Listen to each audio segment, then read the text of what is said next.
Right time, यही सवाल है आपका। थंबनेल आपने देखा होगा, आपको समझ में आ गया हो कि आज मैं क्या बात करने वाला हूँ।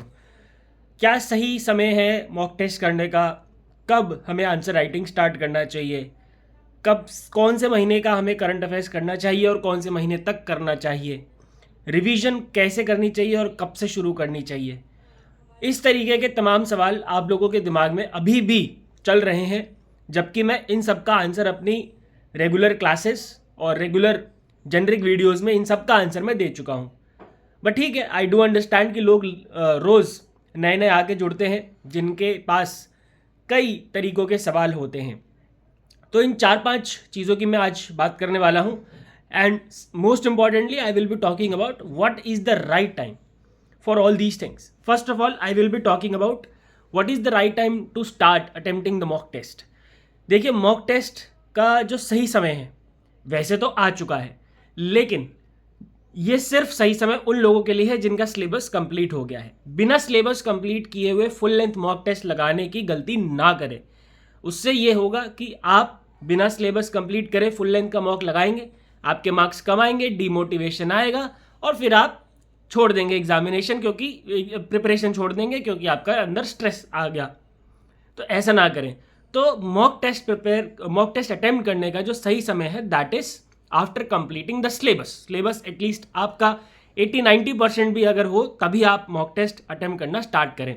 एंड दूसरी चीज़, अब ये नहीं है कि भाई एग्जाम के एक दिन पहले तक हमारा जो सिलेबस है वो कंप्लीट नहीं हुआ था तो हम तो बिना मॉक टेस्ट के चले गए। नहीं, आफ्टर नोटिफिकेशन फेज़ 1 का, जैसे ही आरबीआई का नोटिफिकेशन आ जाता है तो नोटिफिकेशन से फेज़ 1 के एग्जाम के बीच का जो दौर है उसमें आपको मॉक टेस्ट लगाने ही लगाने हैं, चाहे आपका सिलेबस कंप्लीट हुआ हो या ना हुआ हो।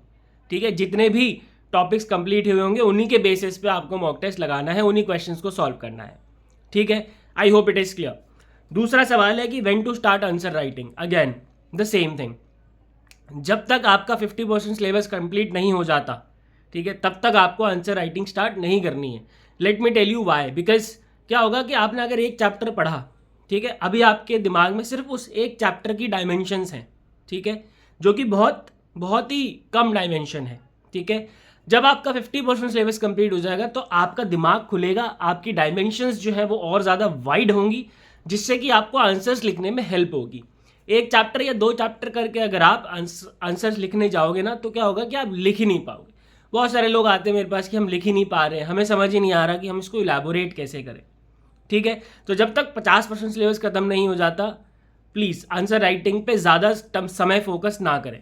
ठीक है, और आंसर राइटिंग में भी एक सवाल और है जिसका आंसर मैं जल्दी से दे देता हूँ कि आंसर राइटिंग को कैसे स्टार्ट करें। अब देखो, लोग क्या करते हैं कि जैसे ही उनका सिलेबस कंप्लीट हुआ वो आंसर्स उठाते, क्वेश्चंस उठाते एकदम कॉम्प्लेक्स यूपीएससी टाइप की, चलो आज तो मैं फोड़ दूंगा। नहीं, ऐसे मत करो। बिल्कुल सिंपल क्वेश्चन उठाओ, बिल्कुल सिंपल क्वेश्चन। ठीक है, फॉर एग्जाम्पल ईएसआई का चैप्टर है नेशनल इनकम, आपने क्वेश्चन बनाया what is national income, what are the methods of calculating national income. भाई ये तो लिख सकते हो, व्हाट विच वाई वाले क्वेश्चन बनाओ स्टार्टिंग में, उसके बाद जाओ डिस्कस कमेंट इलेबोरेट पे। ठीक है, बिल्कुल सिंपल टॉपिक बेस्ड क्वेश्चन बनाओ ताकि आप लिखने की एबिलिटी डेवलप कर सको। और जब आपके अंदर लिखने की एबिलिटी, और जब आप इस तरीके के आंसर लिख रहे हो, ये मत सोचो कि आपकी वर्ड लिमिट क्या है। ठीक है, ये सब बाद में देखेंगे। और जब आप ऐसे बेसिक आंसर्स लिखना स्टार्ट करो तो उसको आंसर लिखने के बाद आपको उसको एनालाइज करना है कि किस किस जगहों पे मैं एग्जाम्पल दे सकता था या दे सकती थी, और कैसे मैं किसी एक पर्टिकुलर सेंटेंस को और इलाबोरेट कर सकता था ताकि मेरी वर्ड लिमिट भी सही पहुंच जाए। ठीक है, तो बेसिकली आपको बेसिक से स्टार्ट करना है आंसर राइटिंग, और फिर धीरे धीरे करके आगे बढ़ना है। पहले ही दिन आपको 10th लैडर पे नहीं चढ़ना है जाके। ठीक है जी, ये हुआ आंसर राइटिंग। करंट अफेयर्स मैं 1,00,000 करोड़ बार बता चुका हूँ कि करंट अफेयर्स एग्जाम से 6 महीने का पहले का करके जाना है। ठीक है, if I talk about PIB finance current affairs 6 महीने, if I talk about general current affairs 3 से 4 महीने, इतना तो आपको करना ही है। Now you can, I believe you are a well grown adult, graduate तो आप लोग हैं ही, तो आप इतना तो कैलकुलेट कर ही सकते हैं तो कि एग्जाम से 6 महीने पहले का मतलब क्या है। ठीक है, अब कुछ लोग पूछते हैं कि क्या मैं मई से करूं तो काफ़ी रहेगा, क्या मैं जून से करूं तो काफ़ी रहेगा।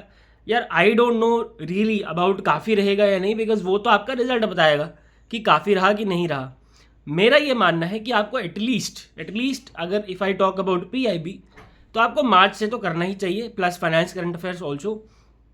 और जो जनरल करंट अफेयर्स है, अगर मान लेते हैं कि 15 जुलाई को आरबीआई का पेपर है तो जून मई अप्रैल मई जून का आपको करना ही चाहिए, ठीक है। और एक बात और याद रखना कि अगर मान लेते हैं कि लेट्स से कि 15 जुलाई को आपका पेपर है, ठीक है, लेट्स से 15 जुलाई को आपका पेपर है, तो आपको 10 जुलाई तक के करंट अफेयर्स करके जाने हैं। यस, एक हफ्ते पहले तक का करंट अफेयर्स से भी क्वेश्चन पूछे जाते हैं, so you have to do it, ठीक है।